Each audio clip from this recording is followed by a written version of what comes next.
열대야 현상이 지속되면서 잠을 이루지 못하는 밤을 지나고 있는 분들이 적지 않습니다. 이런 때일수록 잠 한번 시원하게 잤으면 좋겠다는 소망을 갖게 됩니다.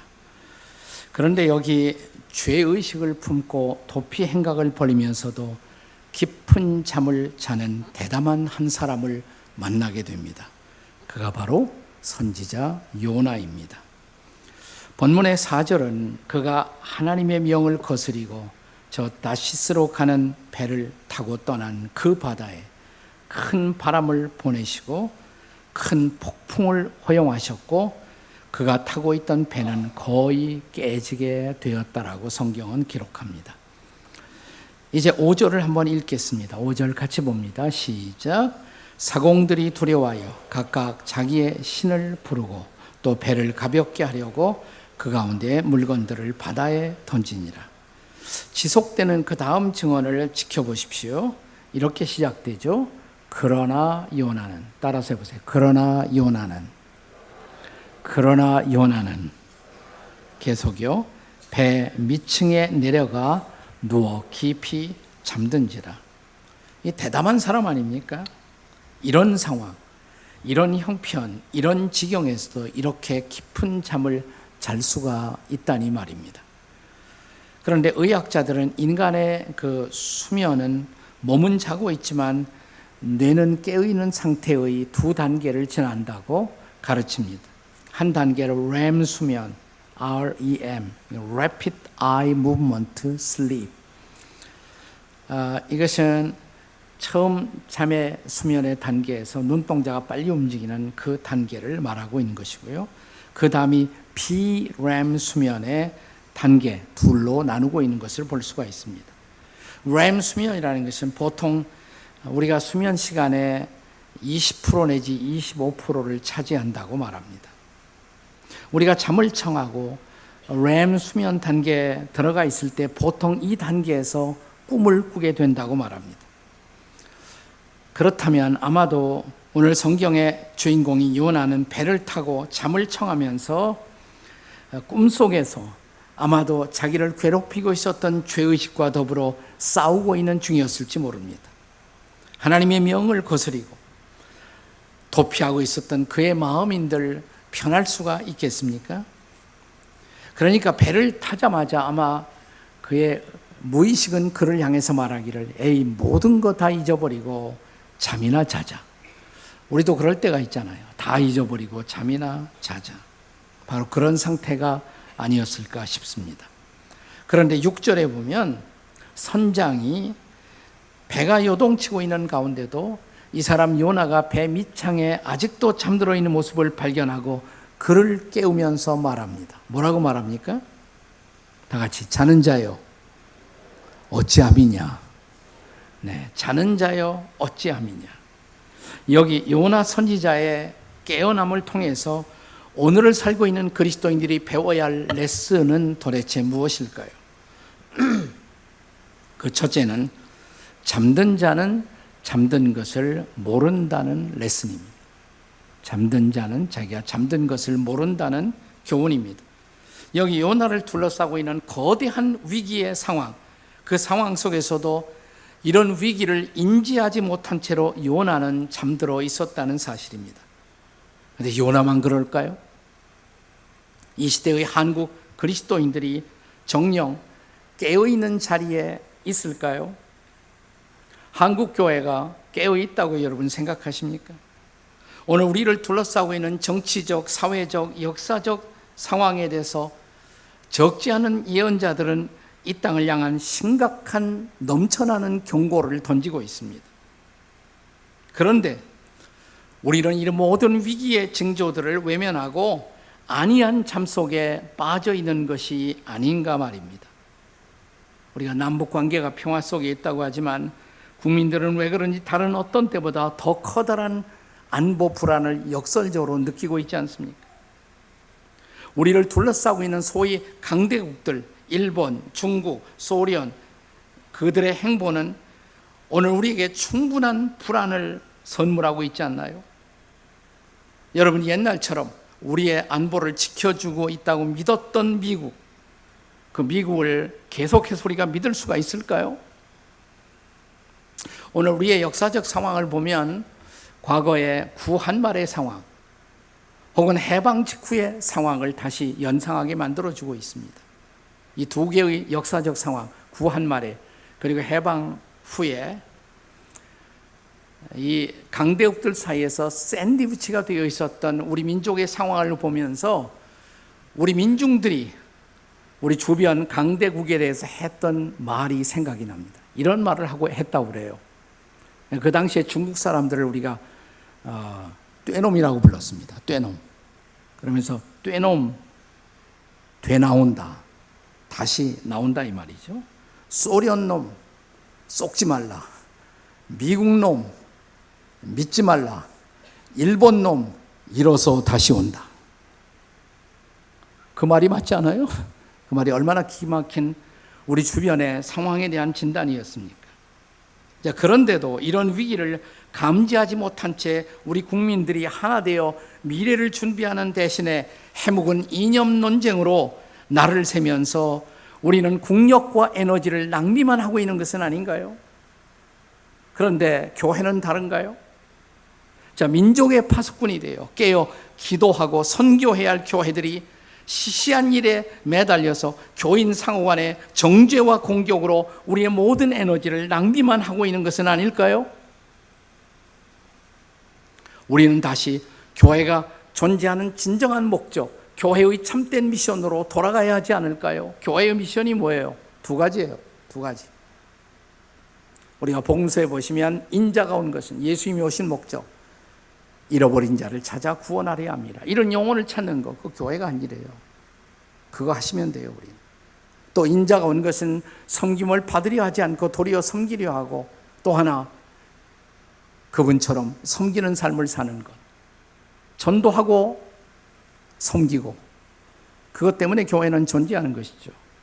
우리 교회가 처음 개척되고 창립되었을 때 우리는 이런 생각을 했습니다. 최초의 10년, 한 10년은 정말 한번 전도에 올인하는 교회가 되자, 선교에 올인하자. 그걸 어느 정도 우리 교회가 전도하고 선교하는 교회로서의 그런 모습이 갖추어지면 또 다른 10년을 향해서는 우리가 한번 제대로 섬겨보자. 한 10년 되니까 저희 교단에서는 우리가 제일 전도 많이 하는 교회, 선교 많이 하는 교회, 선교사 제일 많이 보내는 교회가 됐어요. 아마 한국 전체에서도 랭킹 10위 안에 들어가는 선교하는 교회가 되었습니다. 창립 9주년이 되었을 때 10년을 앞에 두고, 창립 10년을 앞에 두고 우리는 또 다른 도전을 시작했습니다. 그것은 뭐냐면 제대로 한번 이웃들을 섬기는 교회가 되자. 사회복지재단을 만들었어요. 그 전에도 섬기는 일을 해왔습니다마는 정식으로 사회복지재단을 만들고 섬기기 시작했습니다. 그리고 지금 우리는 13개의 사회복지기관을 통해서 이웃들을 섬기는 교회가 됐어요. 감사한 일이죠. 너무 감사한 일이죠. 그리고 금년 여름, 여러분이 이 스크린을 통해서 본 것처럼 우리 사회복지재단에서 매우 뜻있는 일을 하나 또 했잖아요. 이 더위에 힘들어하는 이웃들을 보면서 좀 에어컨이라도 달아주면 그들이 얼마나 용기를 받을 수가 있을까. 그래서 우리가 그런 이웃들을 찾아가서 에어컨을 달기 시작했어요. 그러니까 이걸 보고 놀란 게 뭐냐면 경기도가 놀랐어요. 경기도가 쇼크를 먹었어요. 그래서 우리도 좀 같이 했으면 좋겠다. 그래서 경기도와 함께 우리가 566세대에게 에어컨을 달아줬어요. 자랑스러워할 일 아니에요? 네, 이런 건 정말 우리가 기뻐해야 할 일이고 자랑스러워할 일이란 말이죠. 뭐 이런 거 하라고 교회가 존재하는 거 아니겠어요? 선교하고 나누고 섬기고 그 일 하면 돼요. 다른 데 신경 쓰지 말고. 그게 깨어있는 교회의 모습이죠. 기독교 사상사의 큰 별인 성 어거스틴이라는 사람이 깊은 영적인 잠에 빠져 방황하던 때가 있었습니다. 청년기에 그는 육체의 쾌락에 빠져 있었고 자신의 일상이 죄성의 일방적인 지배를 받고 있었다고 회고합니다. 그의 참회록에는 그가 배를 도둑질하고 죄책감에 사로잡혔던 일, 근데 내가 배를 따먹었다, 허가 없이 따먹었다, 그 사실보다도 자기 안에 그런 일을 하는 것을 즐겨하는 마음, 죄 짓는 것을 즐겨하는 습성 있는 것을 보고 그는 깊은 고민 속에 빠집니다.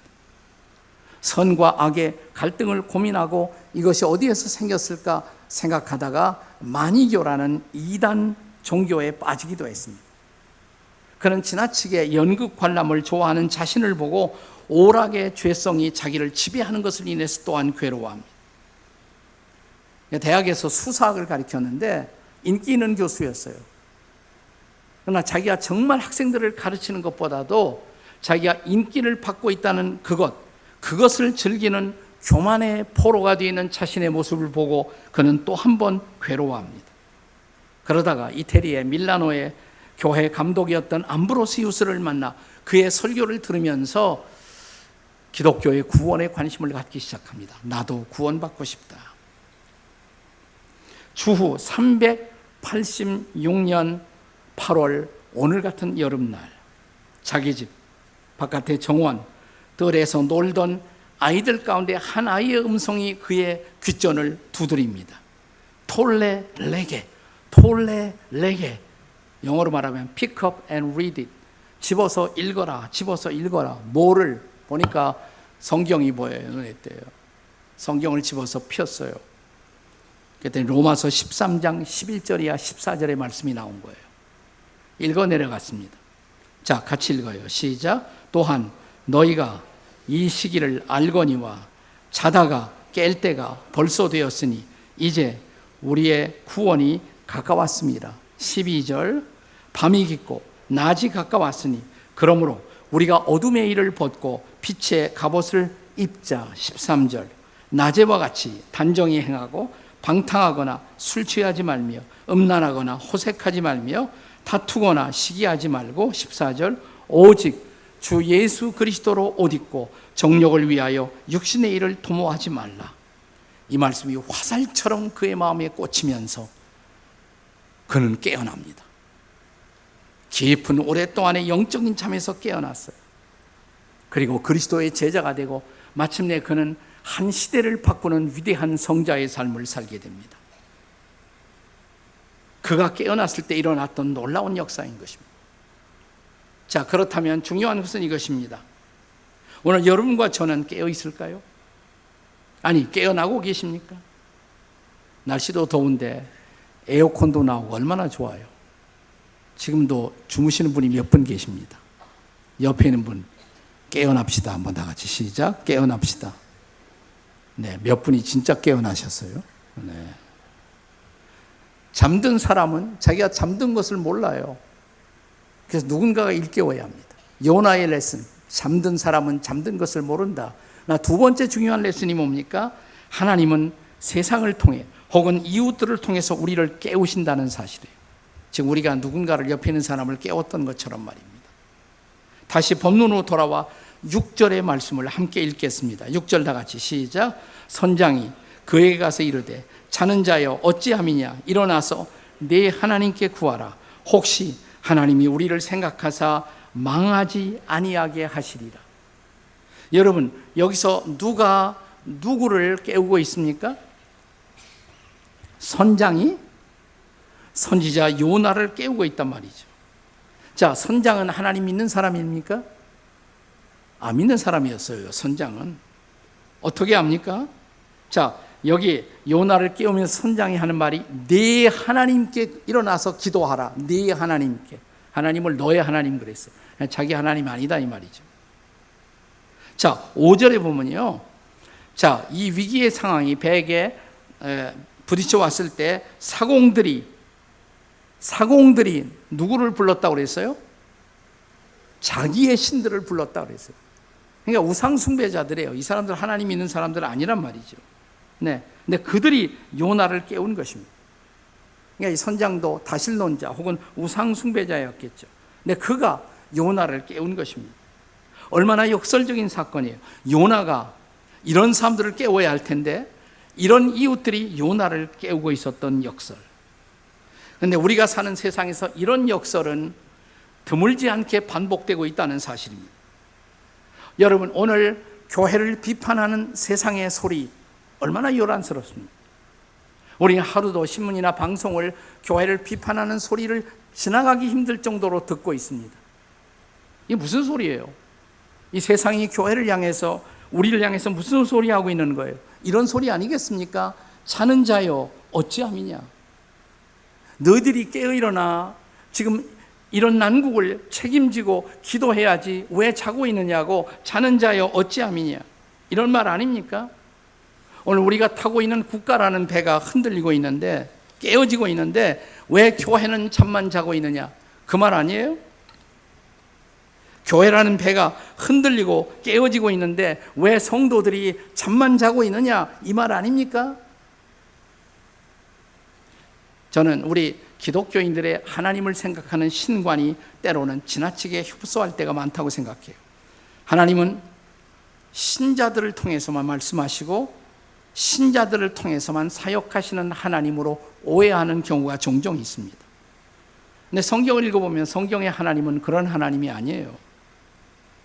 자, 성경은 안 믿는 사람도 얼마든지 쓰십니다. 사용하십니다. 안 믿는 국가도 쓰세요. 사사기를 읽어보셨나요? 구약에? 자, 이스라엘 백성들이 범죄할 때마다 그 백성을 깨우기 위해서 하나님이 누구를 쓰십니까? 이스라엘 백성 주변에 포진하고 있던 다른 이방 국가들, 미디안을 쓰시고 아말렉을 쓰시고 아모리, 암몬 족속을 쓰시고 블레셋을 쓰셔서 이스라엘 백성들을 깨우시잖아요. 그런가 하면 바벨론 포로되었던 자기의 백성들을 해방하시기 위해서 하나님은 페르시아에 어떤 왕을 쓰셨어요? 고레스, 사이러스, 고레스 왕. 안 믿는 사람이에요, 이 사람도. 이 땅의 어떤 나라도 어떤 제국도 하나님의 주권을 떠나 존재할 수가 없습니다. 아수르, 바빌로니아, 페르시아, 에집트, 로마, 이 모두가 하나님의 구원의 역사를 이루기 위한 하나님의 도구에 불과했던 것입니다. 그들을 쓰셔서 하나님의 백성을 깨우고 그 다음에 그들을 버리시는 하나님. 자, 본문의 사건으로 돌아와 묵상해 보십시오. 요나를 통한 하나님의 뜻을 이루고자 하나님은 도망가는 배에 타고 있었던 요나에게 흔들어 깨우기 위해서 하나님은 폭풍을 보내시고 바람을 보내시고, 이 폭풍도 바람도 하나님의 도구죠. 그러니까 하나님의 도구. 그리고 마침내 선장을 통해 요나를 깨우치십니다. 내 인생, 우리 인생의 바다에 예측하기 어려운 폭풍과 바람이 일어나고 있거든. 이웃들이 뜬금없이 우리를 조롱하고 비판하고 있거든. 하나님이 이 세상을 통해, 이웃들을 통해 우리를 깨우고 깨우고 있는 것이 아닌가? 이거 물어야 합니다. 네. 여기 두 번째 레슨이 있어요. 하나님은 세상을 통해, 이웃들을 통해서 우리를 깨우고 계시다는 사실입니다. 자, 오늘 본문이 가르치고 있는 세 번째 중요한 레슨, 그것은 정직한 자기 직면이 깨어남의 시작이다 라는 사실입니다. 본문의 7절. 자, 7절에 보면 그들이 이 재앙을 경험하면서 이 재앙이 누구 때문에 왔는가 제비를 뽑아보자. 제비 뽑았어요. 근데 누구에게 뽑혔어요? 요나에게. 자, 그때 요나의 반응이 재밌죠. 흥미롭죠. 네. 나는 아니라고 그렇게 요나가 발뺌을 할 수도 있습니다. 그런데 요나는 그것을 순순하게 시인합니다. 맞다고. 네. 그러니까 우리 신자들이, 믿는 사람들이 때로 자기 양심에 반하는 행위를 하면서 우리 마음속에 이런 생각이 들 때가 있지 않습니까? 이러다가 언젠가는 내가 맞아 죽지. 그런 때 있어요? 없어요? 있죠? 네. 그러니까 딱 그때가 왔을 때, 아이고, 하나님이 날 잡으셨구나. 이제는 도망갈 데가 없다. 늦게라도 요나는 정직한 자기 직면과 회개를 시작하는 것입니다. 9절에서 자기 정체를 드러냅니다. 자, 9절 같이 읽어요. 시작. 그가 대답하되 나는 히브리 사람이요 바다와 육지를 지으신 하늘의 하나님을 경외하는 자라. 여기서 끝나지 않아요. 이어지는 10절 다 같이 시작. 자기가 여호와의 얼굴을 피함인 줄을 그들에게 말하였으므로 무리가 알고 심히 두려워하여 이르되 네가 어찌하여 그렇게 행하였느냐. 이 정직한 자기 대면, 자기 직면으로 요나의 도피 행각은 끝나고 이제 순종을 향한 회복의 사역이 시작되는 것입니다. 정직한 자기 대면, 이것은 언제나 하나님의 회복의 시작입니다. 믿으십니까, 여러분? 그리고 이 회복을 위해 하나님은 하나님의 현존을, 그를 찾아온 분이 하나님이라는 사실을 반드시 우리에게 일깨워 주십니다. 그리고 하나님 앞에 서는 순간 하나님의 백성들의 공통된 반응이 있어요. 그러니까 진지하게 하나님을 대면한 사람들은 언제나 자기의 죄를 고백한다는 것입니다. 자, 우시야 왕이 죽던 해 성전에 들어가서 하나님을 만났던 이사야 선지자, 하나님의 영광 앞에 서자마자 그의 입술에서 나온 고백이 뭐예요? 이사야 6장 5절의 말씀. 6장 5절 다 같이 시작. 그때 내가 말하되 화로다 나여 망하게 되었도다. 나는 입술이 부정한 사람이요 입술이 부정한 백성 중에 거주하면서 만군의 여호와이신 왕을 배웠음이로다 하였더라. 불완전한 인간이 완전하신 하나님 앞에 설 때 우리는 완전하신 그분의 거울 앞에 모든 것을 드러낼 수밖에 없어요. 여러분이 거울 앞에 서면 내 모든 것이 다 드러나는 것처럼. 오늘 아침 일어나서 여러분 거울 보셨죠? 뭘 느꼈어요? 간밤에 내가 엉망으로 잤구나. 예? 그 다음에 씻으셨잖아요. 그 우리가 그렇게 해야 돼요. 요즘은 이 교회의 스크린이 굉장히 발달되어서 성능이 많이 좋아졌습니다. 옛날 이 스크린 나왔을 때 처음에는요, 저 같은 설교자들이 전혀 신경 쓰지 않았어요. 근데 요즘 이게 점점 성능이 좋아져. 여기는 저 성능이 그렇게 좋은 건 아니에요. 분당이나 수지가 훨씬 더 좋습니다. 딱 쓰면 다 보여. 이 점까지 다 나타나. 그래서 예배에 나오기 전에 화장을 고민하게 되었습니다. 저는 화장 별로 안 좋아하는 사람인데 말이죠. 왜? 다 드러나니까. 예. 여러분, 베드로가 예수님을 만났을 때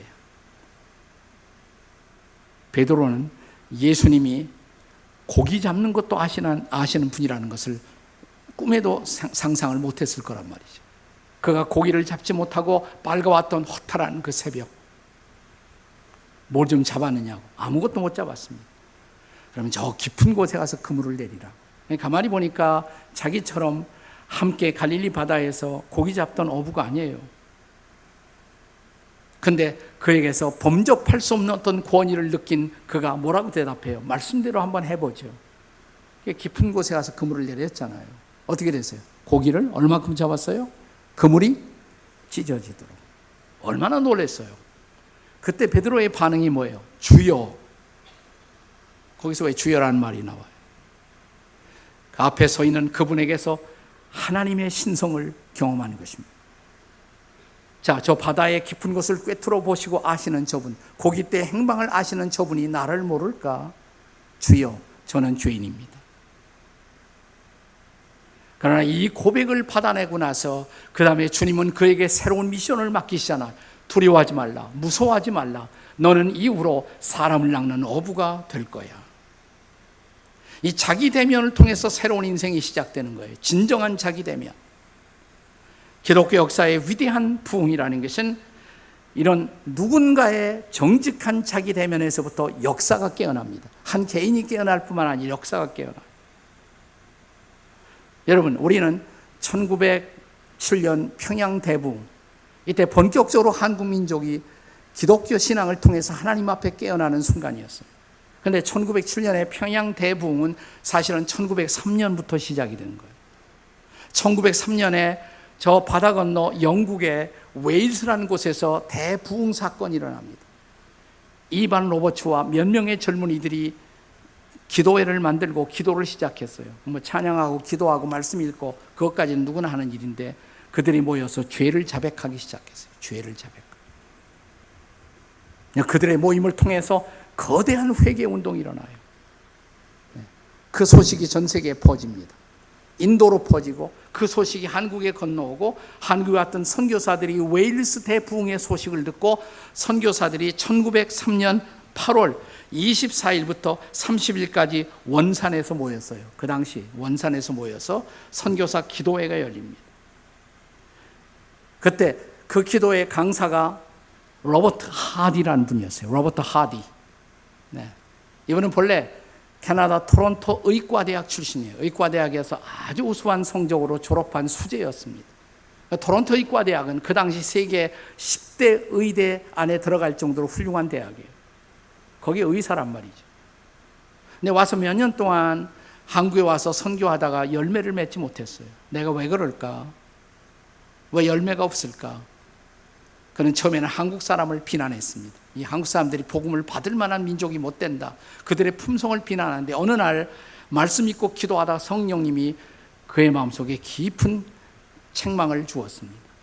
너 때문이야. 너 때문에. 자기 안을 들여다봐 깜짝 놀랐어요. 자기 안에 무섭게 선교사로 왔지만 도사리것이었던 교만, 학력 우월주의. 나는 의과대학 출신의 사람인데 내가 이런 데 올 사람이 아닌데 말이야. 나는 백인 우월주의. 그러면서 그는 이 선교사 모임의 강사로서 자기 죄를 자백하기 시작했어요. 그러자 선교사들이 막 깨어나기 시작합니다. 통회운동이 일어나고 그 다음 주일 하디 선교사는 원산 감리교회 예배에서 설교하면서 꽃같은 자기 고백을 시작했어요. 교회가 막 뒤집어졌습니다. 그리고 그 영향이 전국 교회에 퍼지기 시작했어요. 그리고 그것은 드디어 1907년 1월 평양 대부흥으로 폭발된 것입니다. 거기서 시작됩니다. 이 한 사람 선교사의 깨어남이 우리 민족의 깨어남을 가져왔다는 것입니다. 내가 깨어나면 우리 가정이 깨어나고, 내가 깨어나면 우리 교회가 깨어나고, 내가 깨어나면 우리 민족이 깨어난다. 그렇다면 중요한 것은 이것입니다. 당신은 지금 깨어나고 계십니까? 아니면 잠들어 계신가? 이 무더운 여름, 그러나 영적인 깨어남으로 주님을 새롭게 경험하는 저와 여러분이 되시기를 주의 이름으로 축원합니다.